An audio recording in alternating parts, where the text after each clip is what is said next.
Hi, hello to everyone. This is Kavish IS, and we are going to talk about a very important topic, glacial lake outburst flood.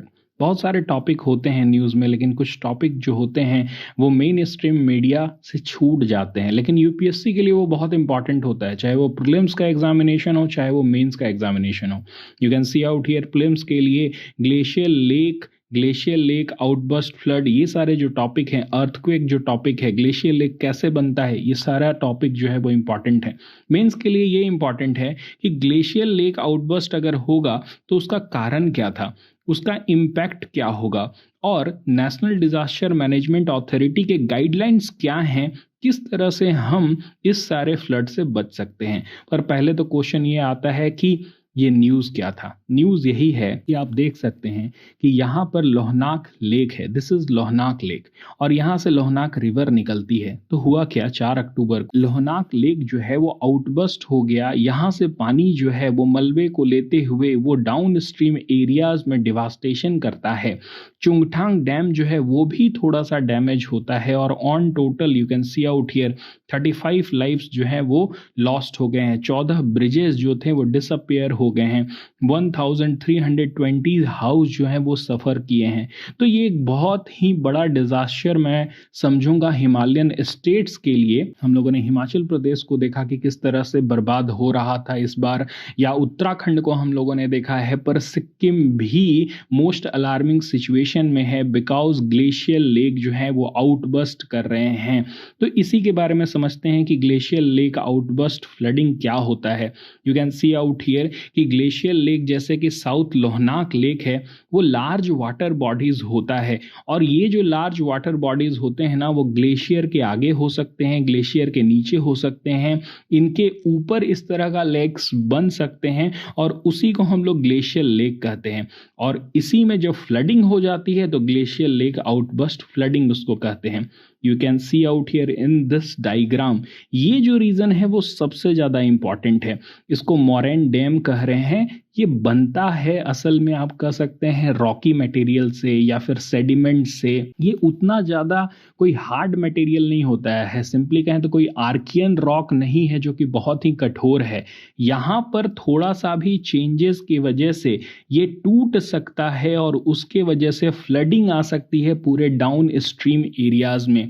You can see out here what is written, unstable ice है, sediment composed of loose rock and debris से बना हुआ ये reason है। अगर क्या होगा, यहाँ पर अगर पानी बढ़ जाएगा या फिर इससे पत्थर गिर के इसमें आ जाएगा और ये टूट गया, तो क्या हो जाएगा, आउटबस्ट हो जाएगा। और वही प्रॉब्लम जो है वो हिमालयन स्टेट्स अभी सफ़र करने वाले हैं। बहुत सारे कारण होते हैं इस तरह का फ्लडिंग होने का, जैसे कि यहाँ पर ऑफकोर्स क्या हुआ था, क्लाउड बस्ट हो गया था, जिसके वजह से मलबा जो था वो आते आते यहाँ तक आया और लार्ज स्केल डिवास्टेशन ये अपने डाउन स्ट्रीम एरियाज में किया है। लेकिन उसी को थोड़ा सा और अच्छी तरह से समझते हैं कि क्या क्या फैक्टर्स जो हैं वो हो सकते हैं जिसके वजह से ग्लेशियल आउटबस्ट होगा। You can see out here, ये लेक है, मान लीजिए कि इसमें क्या हो रहा है ना, बर्फ के टुकड़े आके गिर जा रहे हैं, एवलांच आ जा रहा है, तो ऑफकोर्स इसमें पानी ज़्यादा हो जाएगा, और जो डैम या फिर ये जो वाल है वो ब्रीच हो जाएगा और फ्लडिंग हो जाएगी। या फिर पत्थर ही आके इसमें गिर गया, लैंडस्लाइड हो गया, या फिर अर्थक्वेक हो गया। अर्थक्वेक्स में क्या होगा, दो प्लेट मान लीजिए, और दो प्लेट एक दूसरे से टकरा रहे हैं, एक नीचे जा रहा है सबमर्ज है, एक ऊपर है, ये अनस्टेबल टोपोग्राफी है। और उसमें क्या हो सकता है कि थोड़ा सा भी हिलना इसका जो वाल है उसको ब्रीच करेगा और फ्लडिंग हो जाएगी। Landslide, avalanche, earthquake, volcanic eruption, ये सब क्या कर सकता है, ग्लेशियल लेक का आउटबस्ट कर सकता है। और ये सारे तो फैक्टर नेचर से रिलेटेड हैं। ह्यूमन एक्टिविटीज का क्या, तो ऑफ कोर्स ह्यूमन एक्टिविटीज भी बहुत ही ज़्यादा इम्पॉर्टेंट हैं यूपीएससी पर्सपेक्टिव से, बिकॉज आपने अभी सुना होगा जोशीमठ जो है वो सिंक कर रहा है, तो ह्यूमन एक्टिविटीज के वजह से ही कर रहा है। जैसे कि ये सारे रीजन में आप बहुत ही ज़्यादा डेवलपमेंट नहीं कर सकते हैं। आप क्या कर रहे हैं कि लार्ज डैम बना रहे हैं, हेवी डैम्स बना रहे हैं, क्योंकि ऑफ कोर्स यहाँ से बहुत सारे रिवर फ्लो कर रहे हैं और आपको हाइड्रो इलेक्ट्रिक प्रोजेक्ट बनाने हैं। तो उसमें आप जो डैम बना रहे हैं ना, वो इतने भारी भारी हैं जो कि अर्थक्वेक ला सकते हैं। तो ऑफ कोर्स ह्यूमन एक्टिविटीज जैसे लार्ज स्केल डेवलपमेंट, उसके बाद फिर ग्लोबल वार्मिंग एक बहुत ही बड़ा रीजन है। जैसे कि आप समझिए, ये यहाँ पर ग्लेशियर है। ग्लेशियर क्या होगा कि जितना पिघलेगा उतना ज्यादा ये जो लेक है वो बढ़ेगा, और जितना ज्यादा ये लेक बढ़ेगा उतना ज्यादा वल्नरेबल होंगे जो डाउन स्ट्रीम में लोग रह रहे हैं। तो ये जो ग्लेशियर है वो क्यों पिघल रहा है? ये पिघल रहा है because of the global warming. हम लोगों ने पिछले 100 सालों में 1.5 डिग्री सेल्सियस अर्थ का टेम्परेचर बढ़ा दिया है। सो दैट्स वाई हमारा हिमालयन स्टेट जो है वो इतना ज्यादा वल्नरेबल है। नाउ अब इसके बाद फिर let's talk about few numbers. You can see out here how vulnerable is India to globe. ISRO का ये जो ग्लेशियर लेक एटलस है ना, वो बहुत इंपॉर्टेंट है। इसरो का ही एक ब्रांच आप कह सकते हैं, नेशनल रिमोट सेंसिंग सेंटर। उसने रिसोर्स सेट 2 सैटेलाइट का यूज करके ये एक एटलस बनाया, और एटलस में ये आइडेंटिफाइड है कि ऑन टोटल 28,000 ग्लेशियर लेक हैं जिनका जो साइज है वो 0.25 हेक्टेयर है। आप सोच सकते हैं 28,000 ग्लेशियर लेक हैं, कितना ज्यादा ये डिवास्टेशन काउज कर सकते हैं हिमालयन स्टेट्स में। अगर सिक्किम की बात की जाए तो सिक्किम में ऑन टोटल 300 ग्लेशियर लेक है। ये सिक्किम का स्टेट डिजास्टर मैनेजमेंट अथॉरिटी कहता है, जिसमें कि 10 जो हैं वो क्लासिफाइड हैं वल्नरेबल।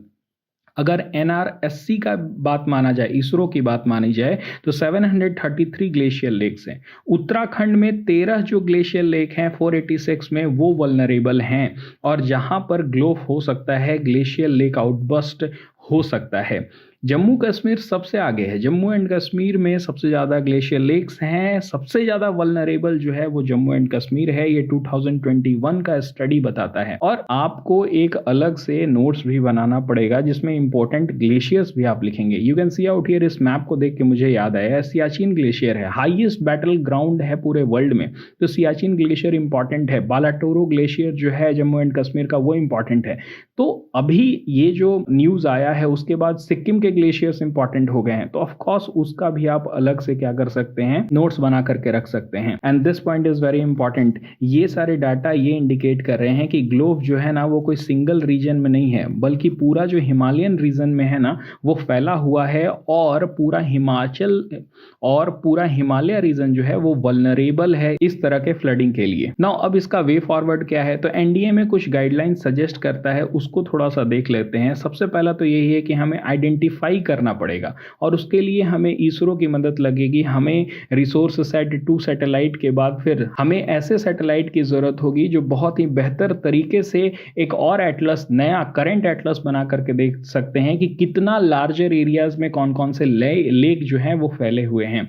तो ऑफ कोर्स हमें पहले आइडेंटिफाई करना पड़ेगा कि कितने सारे डेंजरस लेक्स हैं। उसके बाद फिर टेक्नोलॉजी का यूज करना पड़ेगा। You can see out here, synthetic aperture radar imagery का यूज करना पड़ेगा, जिससे कि हम लोग अर्ली वार्निंग सिस्टम बना सकते हैं।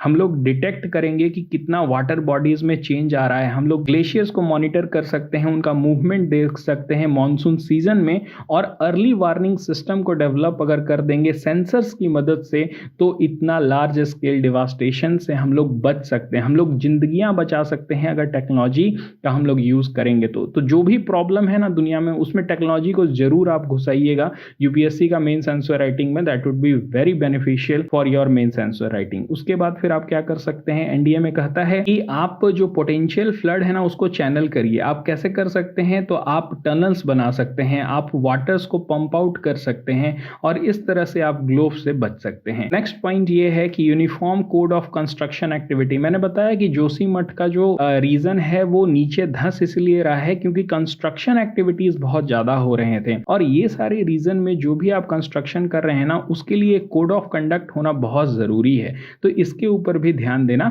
ज़रूरी है, खासकर हिमालयन स्टेट में जहाँ पर रॉक्स जो हैं वो सेडिमेंट्री हैं। ये भी पॉइंट वही टेक्नोलॉजी से ही रिलेटेड है कि आप क्या कर सकते हैं, अर्ली वार्निंग सिस्टम डेवलप कर सकते हैं, सेंसर्स को इम्प्लीमेंट कर सकते हैं जिससे कि ग्लोव को डिटेक्ट करने में अर्ली वार्निंग हमें मिल सके, हम बहुत पहले ही पकड़ लें कि यहाँ पर हो सकता है कि आउटबर्स्ट होगा। और ऑफ कोर्स उसके बाद फिर हम लोग क्या कर सकते हैं, वाटर को पंप आउट कर सकते हैं या फिर टनल्स बनाने की प्रक्रिया जो है वो पहले से ही हम लोग सुनिश्चित करके रख सकते हैं। तो this is very much important. हम लोग लोकल मैन पावर को ट्रेन कर सकते हैं। जब लोकल पीपल ट्रेन हो जाएंगे ना तो सारा प्रॉब्लम सॉल्व हो सकता है, क्योंकि ऐसे सिचुएशन में हमें पता होगा कि कहां पर सेंटर बनाना है, हम कैसे रिलीफ सप्लाई को डिस्ट्रीब्यूट कर सकते हैं। तो उसमें लोकल मैन पावर जो है ना वो बहुत बड़ा रोल प्ले कर सकता है। सो आई होप आपको ये सारे पॉइंट समझ में आए होंगे। ये एक क्वेश्चन है जिसको आप प्रैक्टिस कर सकते हैं, जिसमें कि डैम फेल्यूर के ऊपर 2023 में क्वेश्चन पूछा गया था। तो इस तरह के क्वेश्चंस को आप प्रैक्टिस करिए end of course disaster management से क्वेश्चन आएगा ही आएगा। सो जो भी डिजास्टर मैनेजमेंट के टॉपिक्स होंगे न्यूज़पेपर में उसको आप रेगुलर बेसिस पर पढ़िए। That's it for this video. Thank you.